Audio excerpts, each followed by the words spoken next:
Dear students, today I am going to tell you about phase contrast microscopy. This is the principle which I will be discussing with you. And microscope इस तरह का दिखता है, जैसा कि light microscope का दिखता है वैसा ही दिखता है, कोई खास फर्क नहीं होता। हाँ, कुछ अरेंजमेंट्स, ऑप्टिकल अरेंजमेंट्स इसमें फर्क होते हैं। और इमेज कैसी बनती है ये देखिए, एक सेम स्ट्रक्चर्स हैं, ये लाइट माइक्रोस्कोप में दिखाए जा रहे हैं, जहाँ पे कोई बस आउटलाइंस शायद क्लियर हैं और कोई अंदर का स्ट्रक्चर ठीक से दिख नहीं रहा है।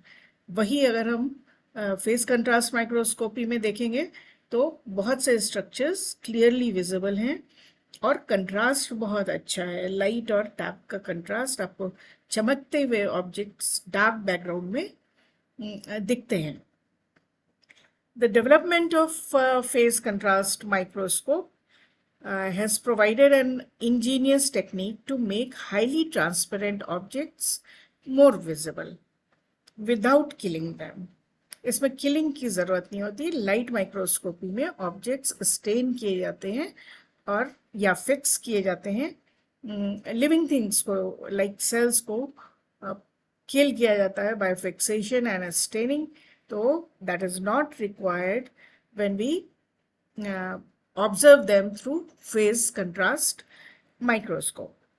The phase contrast microscope was invented by Dutch physicist Frederick Jernicke in early 1930s और उसके लिए उन्हें नोबेल प्राइज भी फिजिक्स के डिसिप्लिन में दिया गया था। This microscope is a modification of light microscope in which glass faceplate is inserted. Glass faceplate, ये देखिए, एक glass faceplate is inserted between specimen and objective. Some light rays pass through clear region of the faceplate also. The altered light waves recombine again with the normal rays of light and produce an image. Image यहाँ पे मिल रही है। The brightness of various surfaces of a specimen depends on the refractive indexes of that region. यहाँ पे जो आपको difference दिख रहा है वो रिफ्रैक्टिव इंडेक्स के डिफरेंस की वजह से दिखता है। और आप देख सकते हैं कि ये वेरिएबल है, कहीं पे ब्राइट लाइट दिख रही है, कहीं पे डल लाइट दिख रही है, और रिफ्रैक्टिव इंडेक्स और डिफ्रैक्शन की वजह से, लाइट के डिफ्रैक्शन की वजह से इस तरह की एक इमेज मिलती है। Principle and parts of phase contrast microscope. अब प्रिंसिपल आप देख सकते हैं कि यहाँ पे ये लाइट सोर्स है, फिर उसके आगे एक डायाफ्राम है जिसमें ये पार्ट खुला हुआ है। ये ब्लैक कलर की सर्कुलर ऑब्जेक्ट है जिसमें कि एक यहाँ पे रिंग कटी हुई है। तो this is annular diaphragm, this is condenser जो कि यहाँ से निकली हुई लाइट्स को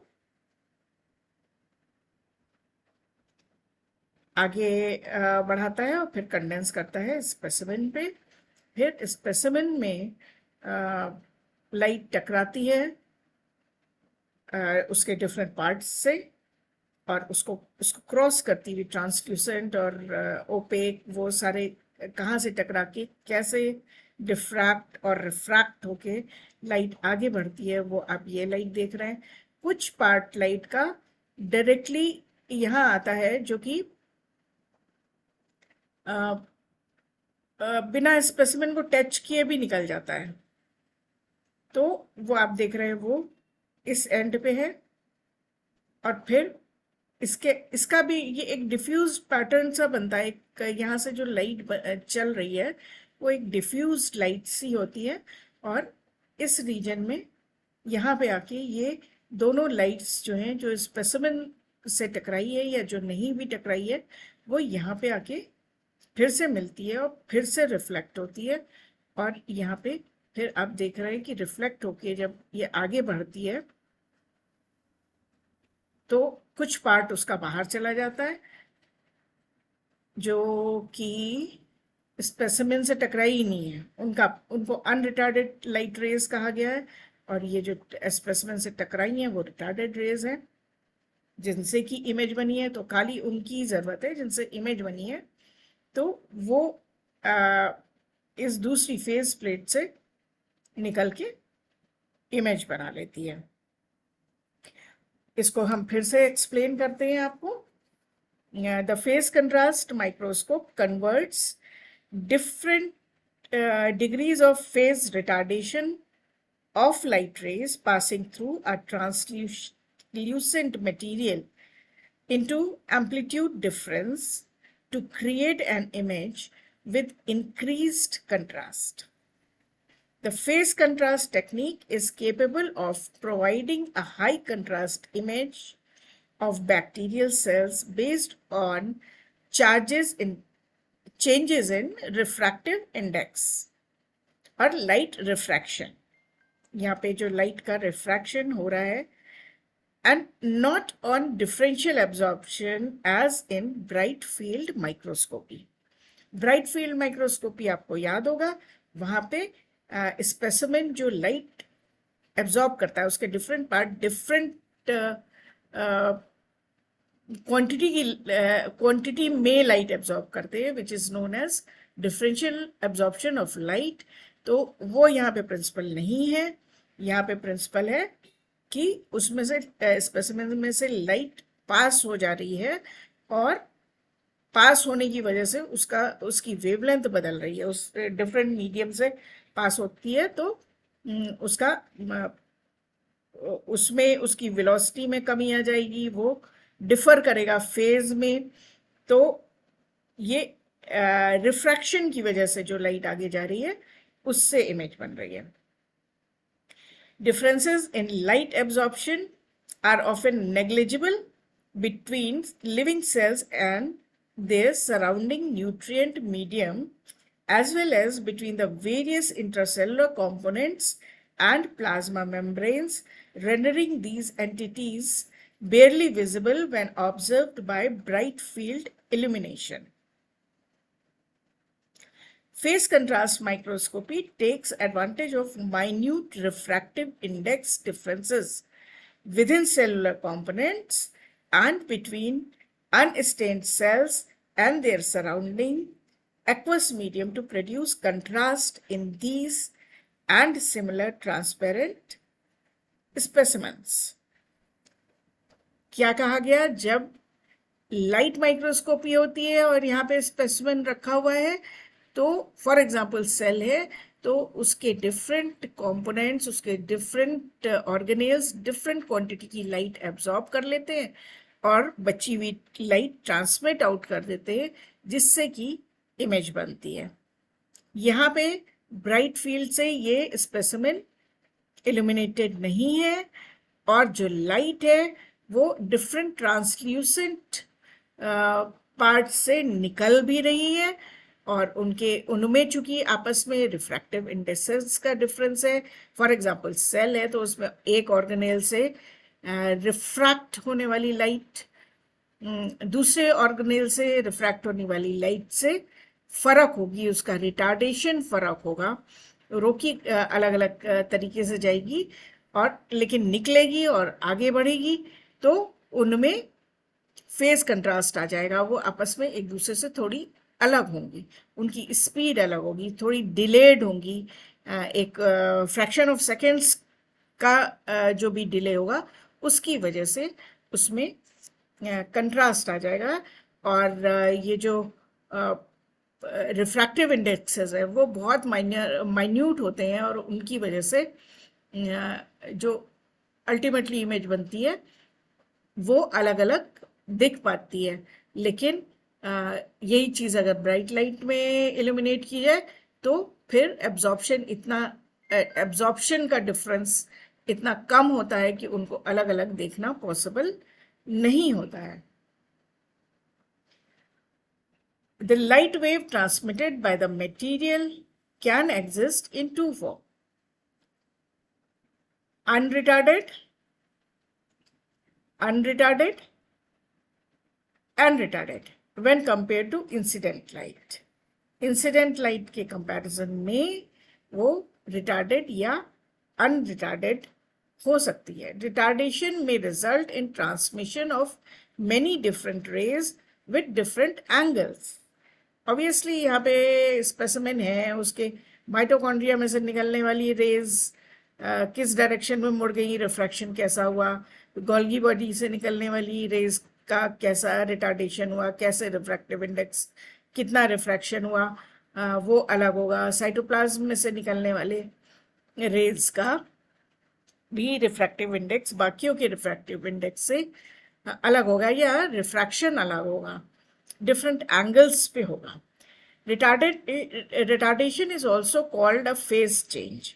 रिटार्डेशन जो हो रहा है उसको फेज चेंज कहते हैं. मतलब कि फॉर एग्जांपल साइटोसॉल में से निकलने वाली लाइट तेजी से निकल गई, लेकिन वही लाइट जब माइटोकॉन्ड्रिया को क्रॉस कर रही है तो वो थोड़ा फ्रैक्शन ऑफ सेकेंड्स में डिले हो गई. इसकी वजह से एक ही तरह की लाइट में आपस में आगे बढ़ने का टाइमिंग में फर्क हो गया, उसकी वजह से उनका फेस चेंज हो गया. The light absorbing ability of specimen or object and the resulting phase change of transmitted light wave together determine the degree of intensity of contrast of the image. अब कितनी लाइट रह गई है उसमें बाकी, उसमें कितनी इंटेंसिटी बची है, किस पार्ट से वो सेल के टकराई है और आगे बढ़ी है, ये सब जो आपस में डिफरेंसेस है उनकी वजह से वो कंट्रास्ट बढ़ा देती है. हम इसके पीछे की स्लाइड फिर से देख लेते हैं जिसमें कि प्रिंसिपल ये कलर्ड लाइट से बना हुआ है. आप देख सकते हैं ये और ज़्यादा एक्सप्लेन्ड है, मतलब पार्ट्स इसमें ज़्यादा दिखाए गए. ये लाइट सोर्स है, कलेक्टर लेंस है, लाइट सोर्स को कलेक्ट किया है इसमें पहले, फिर अपर्चर से उसने निकाला है. देन यहाँ पे कंडेंसर का काम आया.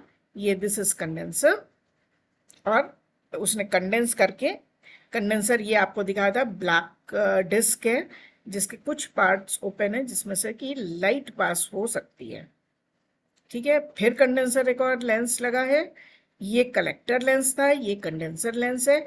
अब इसमें से ये यहाँ से निकलने वाली दो प्रकार की लाइट्स है जो आगे बढ़ रही है.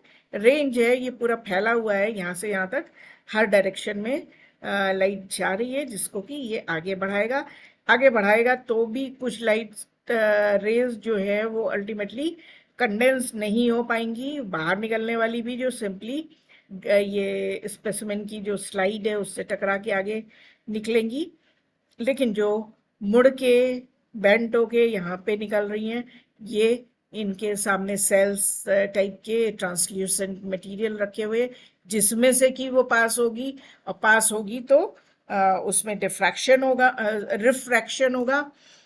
और ये जो रिफ्रैक्शन है या रिफ्रैक्टिव इंडेक्स है वो हर पार्ट के लिए अलग होगा. इसलिए जो बाहर निकलने वाली लाइट है वो एक लाइट पहले जल्दी निकल जाएगी, दूसरी उसके पीछे पीछे आएगी, तो आपस में ये फेज डिफरेंसेस हो जाएगी. ये आपको दिख रहा है कि एक लाइट है जो अनअफेक्टेड ब्लू लाइट दिखा रहे हैं, अनअफेक्टेड जो है वो अपना नॉर्मल स्पीड से निकली जा रही है, बट येलो लाइट जो दिखा रहे हैं वो आप देख रहे हैं कि उसमें और ब्लू लाइट में फेज का चेंज आ रहा है.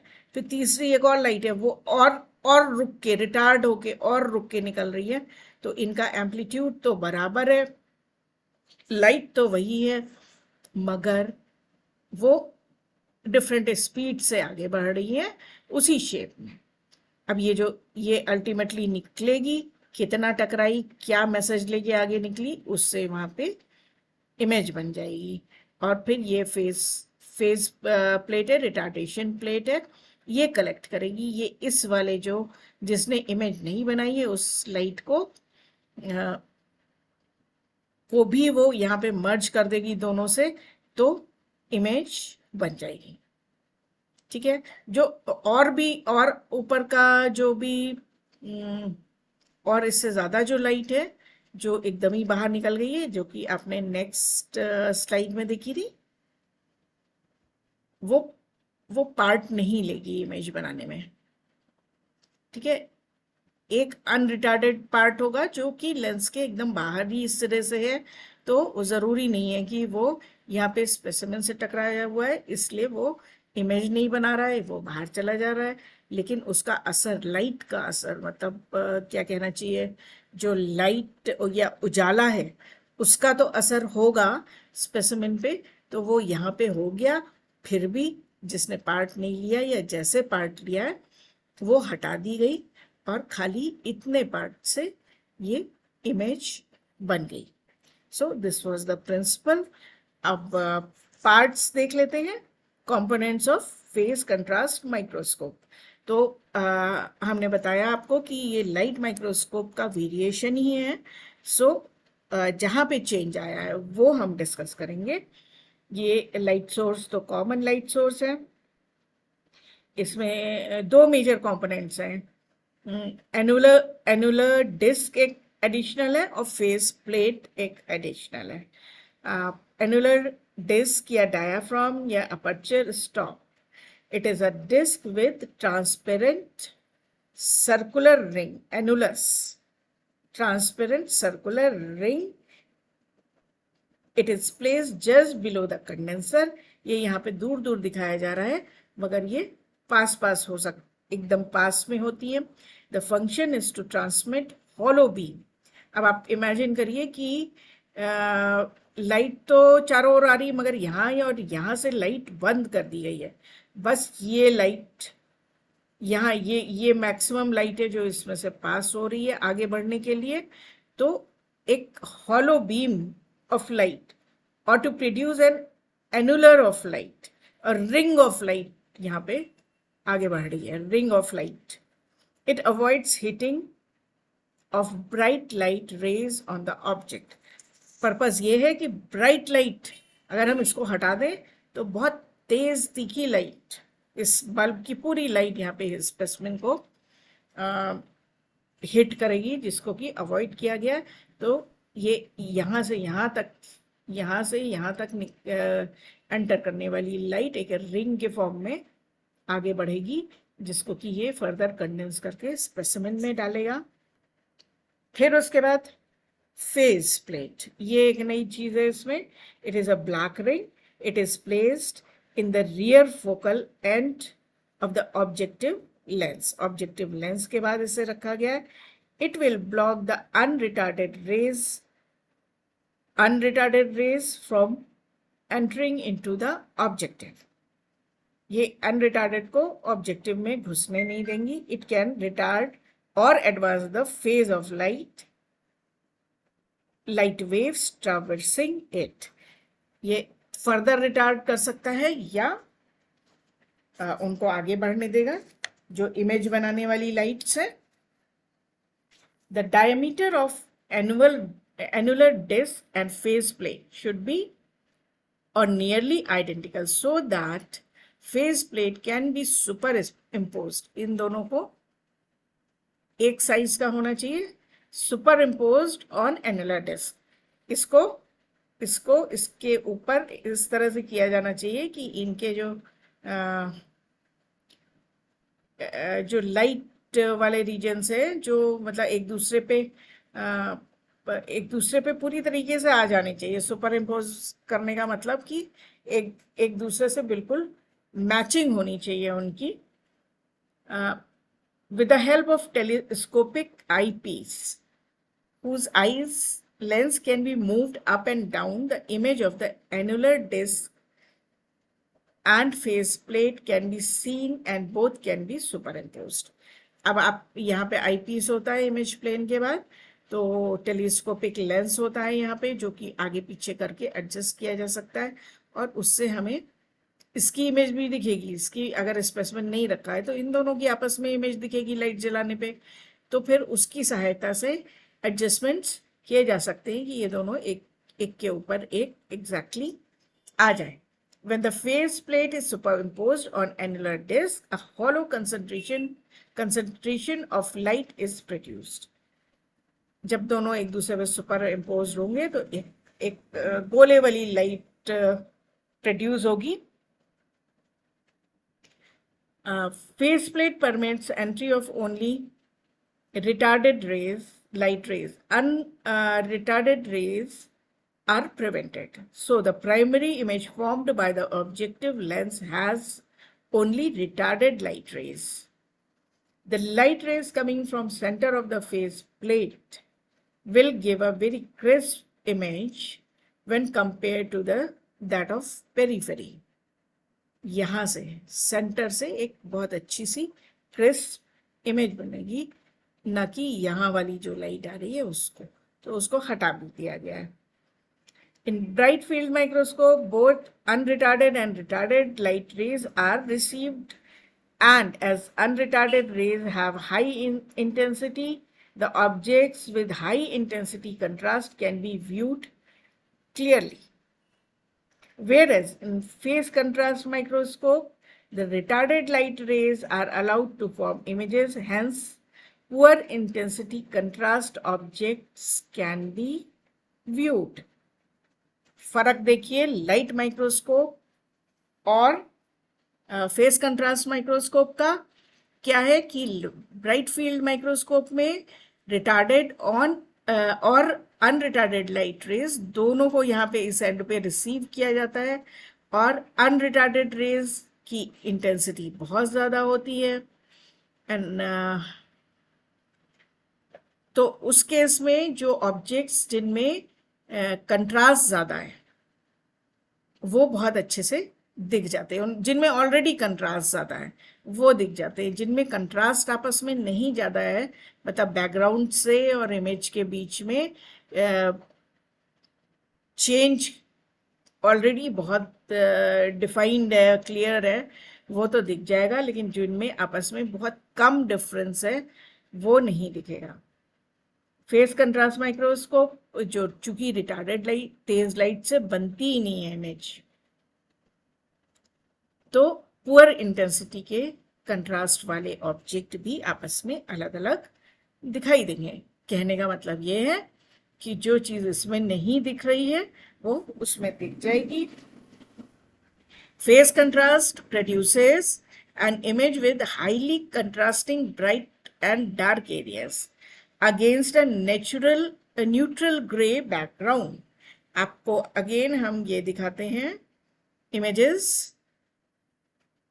ये देखिए, ये जहाँ पे ये ऑलरेडी कंट्रास्ट है, काफी डिफाइंड डिफरेंस है, या ये है, ये औरों से बहुत ज़्यादा अलग है, लेकिन ये और ये आपस में कम अलग है, ये और ये आपस में कम अलग है. तो ये जो है ये बहुत अच्छा सा नहीं दिख रहा है, इसके बीच में कितने स्ट्रक्चर्स हैं, जबकि इसमें देखिए ये बहुत ज़्यादा कंट्रास्ट इसको मिल गया. और बहुत से नए स्ट्रक्चर्स इसमें आप देख सकते हैं जो इसमें बहुत डिम है. तो ये ब्राइट फील्ड माइक्रोस्कोपी से लिट इल्यूमिनेटेड स्ट्रक्चर है, और same structures illuminated with hollow light cone which was produced here.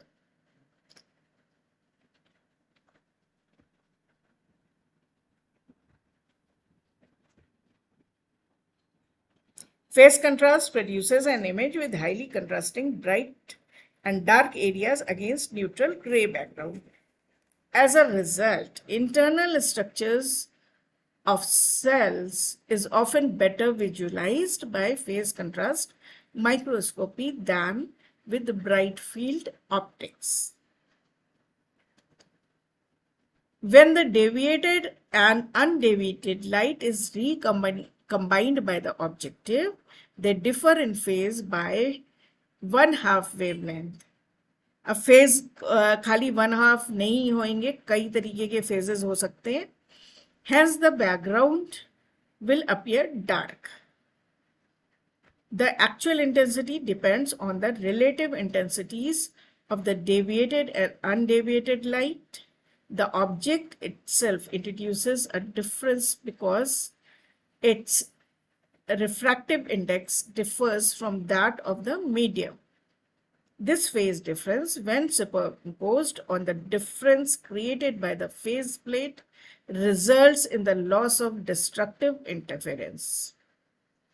Hence, the object appears brighter than the background. The only requirement that a sample must meet for phase contrast microscopy is that it is non-absorbent. इसको light absorb नहीं करनी चाहिए, तब face contrast microscopy हो सकती है. Again parts दिखाने के लिए मैंने ये आपका लिया है. यहाँ पे आप देख रहे हैं कि माइक्रोस्कोप है. यहाँ पे पोजीशंस फॉर कंडेंसर किस तरह का है, positions for bright field microscopy भी है, डार्क फील्ड है जिसमें कि फेज 1, फेज 2 और फेज 3. अब 3 अरेंजमेंट्स हो सकते हैं यहाँ पे फेजेस बदलने के. फील्ड डार्क फील्ड कहलाती है एनुलस लगाने की वजह से, क्योंकि जो बैकग्राउंड है वो डार्क हो जाता है. नाउ ये आप अगेन ये देख लीजिए और अच्छे से फिर से देख लीजिए. इल्यूमिनेटिंग लाइट ग्रीन से दिखाई गई, बैकग्राउंड रेड से दिखाया गया है, स्पेसिमेन से निकली हुई स्कैटर्ड लाइट है. येलो से foreground is equal to background plus scattered light. Foreground किसे कह रहे हैं, बैकग्राउंड प्लस स्कैटर्ड लाइट को कह रहे हैं, जो कि यहाँ पे ब्लू से दिखाया गया है. अब क्या क्या फेज की शिफ्टिंग होती है, 3 पोजीशंस जो यहाँ पे दिखाई है. स्कैटर्ड लाइट ये 90 डिग्रीज का फेज शिफ्ट है. Foreground equal to background. तो ये दोनों एक साथ एक से इल्यूमिनेटेड हैं. ठीक है. बैकग्राउंड माने कि जो अभी आपको डार्क एक फिगर दिखाया था जिसमें कि ब्राइटली इल्यूमिनेटेड डिफरेंट पार्ट्स दिख रहे थे सेल के अंदर. तो सेल के अंदर का आपका स्पेसिमेन हो गया, उसका बैकग्राउंड बाहर का हो गया जो कि काला है. अब यहाँ पे फोरग्राउंड और बैकग्राउंड जो है बराबर हो सकता है. बैकग्राउंड लाइट को 90 डिग्रीज पे फेस शिफ्ट दिया गया है. तो फोरग्राउंड जो है, foreground background plus scattered light जो है वो बहुत हाई इंटेंसिटी की है as compare to background light. Then तीसरी कंडीशन क्या हो सकती है, बैकग्राउंड लाइट डिम्ड. बैकग्राउंड यानी कि रेड लाइट को डिम कर दिया गया है और फोरग्राउंड जो है वो बहुत ज़्यादा अच्छा इल्यूमिनेटेड है as compare to background light. और उसकी वजह से किस तरह से ये स्पेसिमेन की स्कैटर्ड लाइट मूव कर रही है आप देखिए. ठीक है. तीनों ये फेज डिफरेंस की वजह से इस तरह से लाइट का मूवमेंट होता है. Vector length and direction respectively correspond to light intensity and phase difference. ठीक है. तो ये आपको वही चीज़ें फिर से दिखाई गई हैं. ये कंडेंसर का एनुलस है, ये कंडेंसर है, ये this is specimen kept here. ये बैकग्राउंड लाइट है, येलो स्पेसिमेन से स्कैटर्ड लाइट है, येलो जो दिख रही है. और ये वेक्टर में फोरग्राउंड माने कि बैकग्राउंड प्लस स्कैटर्ड लाइट है. ये फर्स्ट कंडीशन ये वाली है, 90 phase shift ring. Then grey filter ring. इन सबसे मिल के अल्टीमेटली यहाँ पे इमेज बन रही है. ठीक है.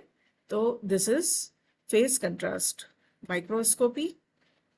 इसके एप्लीकेशंस क्या हैं? Applications of phase contrast microscopy in biological research are numerous. Some of them are to produce high contrast image of transparent specimens such as living cells, usually in culture, microorganisms, thin tissue slices, lithographic patterns, fibers, latex dispersion, glass fragments, and subcellular particles including nuclei and other organelles. Advantages क्या है? Living cells can be observed in their natural state, that is in vitro state, without previous fixation and labeling, which saves a lot of time. उनको किल करने की या fix करने की ज़रूरत नहीं है. It made it possible for biologists to study living cells and generally blood cells, lymphocytes, spermatozoa, spirochetes, trypanosoma, etc. These are seen. Examining intracellular component of living cells at relatively high resolution. For example, the dynamic motility of mitochondria, mitotic chromosome and vacuole, यानी कि cell division को follow किया जा सकता है. Mitochondria की activities देखी जा सकती हैं. इसमें वैक्यूल्स में बबलिंग वगैरह देखी जा सकती हैं. Examination of bacterial cell components such as endospore and inclusion bodies containing polybeta hydroxybutyrate, polymetaphosphate, sulfur and other substances is possible. It makes highly transparent object more visible. Phase contrast optical components can be added to virtually any bright field microscope, provided the specialized phase objective conform to the tube length parameters and conform to the tube length parameters, and condenser will accept an annual phase ring of the correct size. इसमें मतलब आप light microscope को convert किया जाता है phase contrast में. कुछ limitations हैं. Face contrast condenser and objective lenses add considerable cost to the microscope, and so phase contrast is often not used in teaching labs except perhaps in classes in the health profession. जहाँ पे unstained sales देखने ज़रूरी हैं वहीं पे ये microscope लगाना पड़ता है. To use phase contrast, the light path must be aligned. आपको बताया था कि वो सुपर इम्पोज करना पड़ता है फेज रिंग को एनुलर डिस्क पे. Generally, more light is needed for phase contrast than for corresponding bright field viewing, since the technique is based on a diminishment of brightness of the most objects. These are the mainly references which I used for preparing this lecture. So if you like my lecture, please like it, subscribe it and share it. Thank you.